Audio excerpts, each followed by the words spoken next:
Aloha and good day. My name is Jürgen Steinmetz from eTurboNews, and this is a breaking news update. For more news updates and shows, please go to youtube.com/travel news group. youtube.com/travel news group. Here's our update. Top new travel trends of 2021. Major pre-pandemic destinations, which have fallen out of the top 20 list, include 10 major cities: Bangkok, Tokyo, Seoul, Singapore, Hong Kong, Taipei, Shanghai, Jeddah, Los Angeles and Osaka. New travel industry report reveals the top travel trends of 2021, which, unsurprisingly, are all driven by the global COVID-19 pandemic. They are: U.S. leisure travel has led the recovery. The paralysis of Asia-Pacific continued while Mexico, Central America, the Caribbean and much of Africa have proved most resilient. The Middle East started to revive. Domestic travel has been dominant, particularly in large countries. Major European airlines have struggled disproportionately. There has been a relative decline in long-haul travel. Doha and Amsterdam have advanced in the battle of the hubs. New variants have continued to pose a potent threat. U.S. leisure travel has led the recovery. A comparison of the world's top destination cities, before the pandemic in 2019, and throughout 2021, illustrates the strong trend towards leisure travel leading the recovery. Several major cities have been pushed down or out of the top 20 rankings, whereas major leisure destinations, particularly for U.S. holiday makers, have climbed high. While Dubai remains at the top of the list, it is a major leisure destination as well as a substantial travel and commerce hub. The most notable rises include Miami, from 18th to 5th, Madrid from 16th to 10th, and new into the list, Cancun, Mexico, at 2nd, Cairo, Egypt, at 9th, Punta Cana, Dominican Republic, at 12th, San Juan, Puerto Rico, at 13th, Lisbon at 14th, Athens at 15th, Mexico City at 16th, Palma Mallorca at 17th, and Frankfurt at 20th. The two highest risers, Cancun and Miami, are both major leisure destinations popular with U.S. holidaymakers.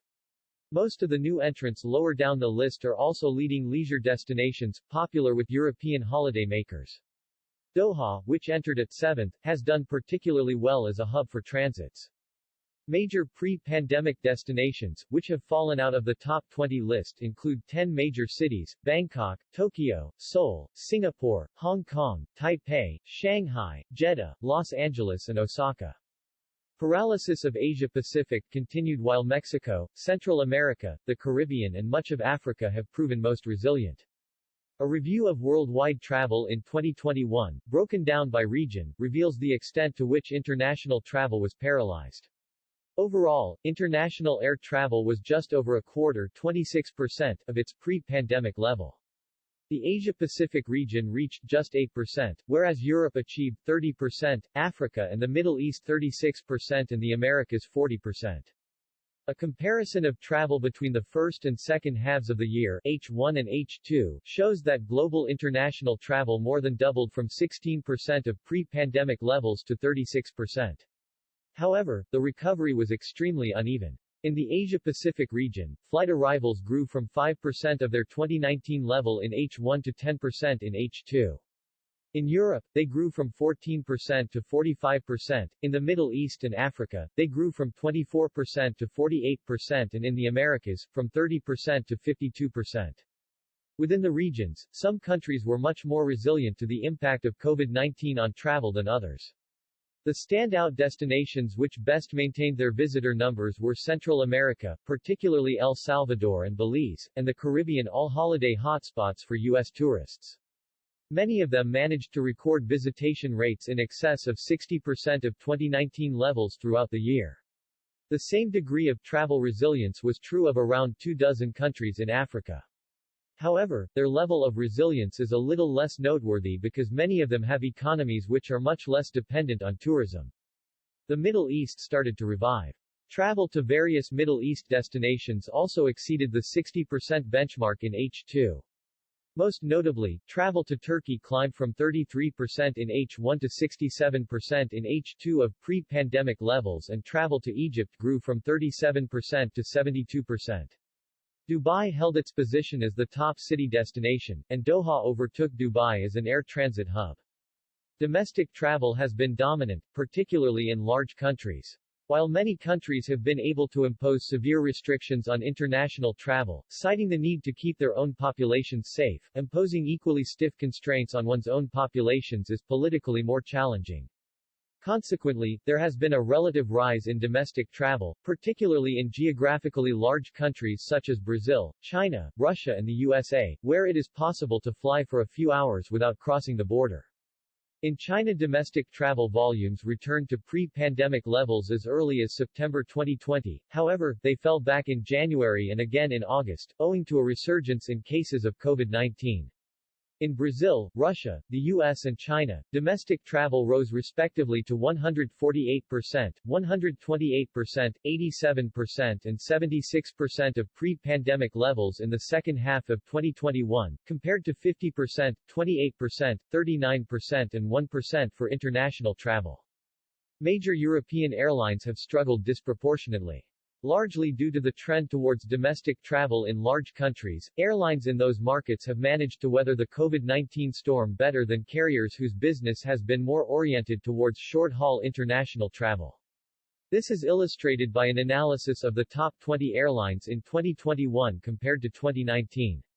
The major European carriers have all fallen down or out of the ranking, and they have been replaced by airlines which have substantial business in China and the US, which have been better able to maintain capacity. For example, Ryanair and EasyJet, the two largest European carriers, have fallen from 5th and 8th position respectively, to 7th and 16th. Lufthansa, British Airways and Air France, Europe's largest legacy carriers, have fallen out of the top 20 list, as have Emirates and Air Canada. They have been replaced by Shenzhen, JetBlue, Spirit, Hainan and Xiamen. There has been a relative decline in long-haul travel. A comparison of international travel within the major world regions, intra-regional travel, and between world regions, extra-regional, or long-haul travel, reveals that there has been a shift away from long-haul travel during the pandemic.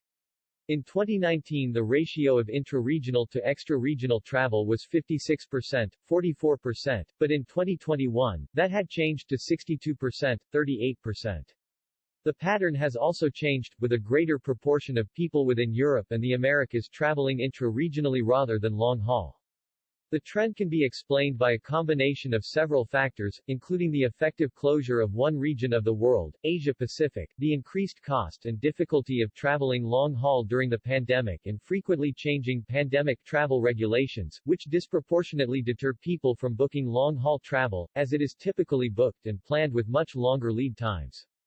Doha and Amsterdam have advanced in the Battle of the Hubs.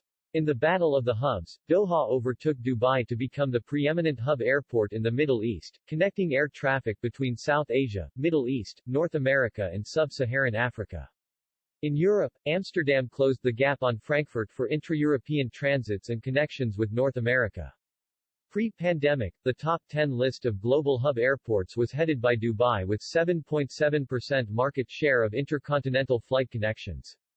It was followed by Frankfurt, Amsterdam, Doha, Istanbul, Paris, Hong Kong, Munich, London and Abu Dhabi. In 2021, it was headed by Amsterdam, with 8.3% share of intercontinental flight connections. Amsterdam is now followed by Frankfurt, 8.2%, Istanbul, 6.8%, Doha, 6.7%, Dubai, 5.9%, Paris, 5.0%, Panama City, 3.5%, Addis Ababa, 3.1%, Munich, 2.9% and Madrid, 2.4%. Analysis of monthly traffic in 2021 shows that Amsterdam briefly overtook Frankfurt in September and October, but it fell back in November. In the same month, Dubai recovered its lead over Doha for the first time since February. New variants continue to pose a potent threat. A recovery in air travel showed relatively steady growth from the first quarter of 2021, when traffic was less than 20% of 2019 levels, to the fourth quarter, when it had climbed to over 50%. However, there were two setbacks. The first began during the week of the 12th of March, when the growth in weekly bookings turned from plus 11% to 10%, as the Delta variant began to sweep around the world. The second began in the last week of October, when weekly bookings reached their highest point, 64% of same week in 2019. Bookings have been slowing down ever since, and in late November, they were down to 54% of 2019 levels, which was closely correlated with a fresh rise in COVID-19 cases since late October. It is now likely that the emergence of the new Omicron variant, and the travel restrictions introduced in response, will inhibit demand for last-minute travel over the Christmas period. 2021 has definitely been a year of travel recovery, but that recovery has been bumpy and patchy, with many established destinations displaced and several tourism-dependent destinations making valiant efforts to retain the patronage of leisure travelers. It has also been a tug-of-war between a strong pent-up demand to travel on the one hand and travel restrictions, imposed by governments to inhibit the spread of COVID-19 on the other.